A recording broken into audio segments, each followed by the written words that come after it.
రాష్ట్రంలో కాంగ్రెస్ పార్టీ అధికారంలో ఉండటంతో పార్టీలో కీలక పదవులను దక్కించుకునేందుకు సీనియర్ జూనియర్ నేతలు పోటీ పడుతున్నారు. త్వరలో ప్రకటించే ప్రదేశ్ కాంగ్రెస్ కమిటీలో తమకు అవకాశం కోసం నేతలు పోటీ పడుతున్నారు. ఈ నేపథ్యంలో పీసీసీ అధ్యక్ష పదవి తర్వాత కాంగ్రెస్లో అధిక ప్రాధాన్యత గల వర్కింగ్ ప్రెసిడెంట్ పదవుల కోసం నేతలు తీవ్రంగా పోటీ పడుతున్నారు. ఈ క్రమంలోనే తెలంగాణ కాంగ్రెస్ ఇన్ఛార్జ్ దీపాదాస్ మున్షి, అదేవిధంగా పీసీసీ అధ్యక్షుడు మహేష్ గౌడ్తో నేతలు లాబియింగ్ చేస్తున్నారట. తాజాగా మహిళా కోటాలో తనకు వర్కింగ్ ప్రెసిడెంట్ పదవి కోసం దివంగత నేత పీజేఆర్ కూతురు విజయారెడ్డి పోటీ పడుతున్నట్లు ప్రచారం జరుగుతోంది. అదేవిధంగా తెలంగాణలో కాంగ్రెస్ అధికారంలోకి వచ్చిన అద్దంకి దయాకర్కు ఎలాంటి పదవి దక్కనేలేదు. సీఎం రేవంత్ రెడ్డి సైతం పలు సందర్భాల్లో దయాకర్కు సముచిత స్థానం దక్కుతుందని హామీ ఇచ్చారు. అయితే ఎమ్మెల్సీ లేదా టీపీసీసీ పదవి దయాకర్కు రానున్నట్లు ప్రచారం జరిగింది.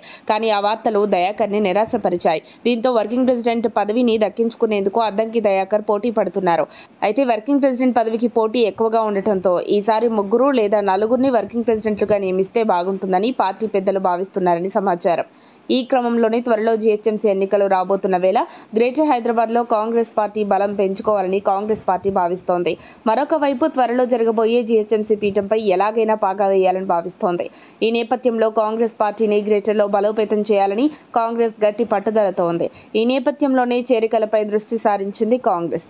ఆ కోణంలోనే పార్టీ పదవుల విషయంలో ఈసారి గ్రేటర్కు ప్రాధాన్యత ఇవ్వాలని కాంగ్రెస్ భావిస్తోంది. అందుకే పీసీసీ కమిటీలో గ్రేటర్లోని నేతలకు అవకాశం ఇవ్వాలని చూస్తున్నారు.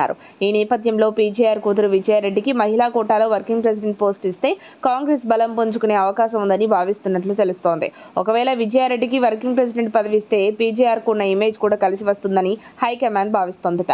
మరోవైపు కాంగ్రెస్ కష్టాల్లో ఉన్న సమయంలో పార్టీని వీడకుండా కాంగ్రెస్ని అధికారంలోకి తీసుకురావడానికి కృషి చేసిన దయాకర్కు ఎస్సీ సామాజిక వర్గం నుంచి వర్కింగ్ ప్రెసిడెంట్ పదవిని ఇవ్వాలని సీఎం రేవంత్ భావిస్తున్నట్లు తెలియవచ్చింది. ఇక రేవంత్ మద్దతు దయాకర్కుంటే అద్దంకి దయాకర్కు కాంగ్రెస్ వర్కింగ్ ప్రెసిడెంట్ పదవి రూపంలో బంపర్ ఆఫర్ ఇవ్వటం ఖాయమనే టాక్ గాంధీ భవన్ వర్గాల్లో వినిపిస్తోంది. మరి చూడాలి, అద్దంకి దయాకర్ ఆశలకు కాంగ్రెస్ పార్టీ అధిష్టానం నిరాశపరుస్తుందా, పదవిచ్చి దయాకర్లో జోష్ నింపుతుందా అనేది ఈ నెలాఖరు వరకు ఆగాల్సిందే. మరిన్ని అప్డేట్స్ కోసం మా కాయ్ టీవీని సబ్స్క్రైబ్ చేసుకోండి. మా వీడియో కనుక మీకు నచ్చినట్లయితే లైక్ చేయండి, షేర్ చేయండి. మీ విలువైన అభిప్రాయాలను కామెంట్ బాక్స్లో తెలియజేయండి.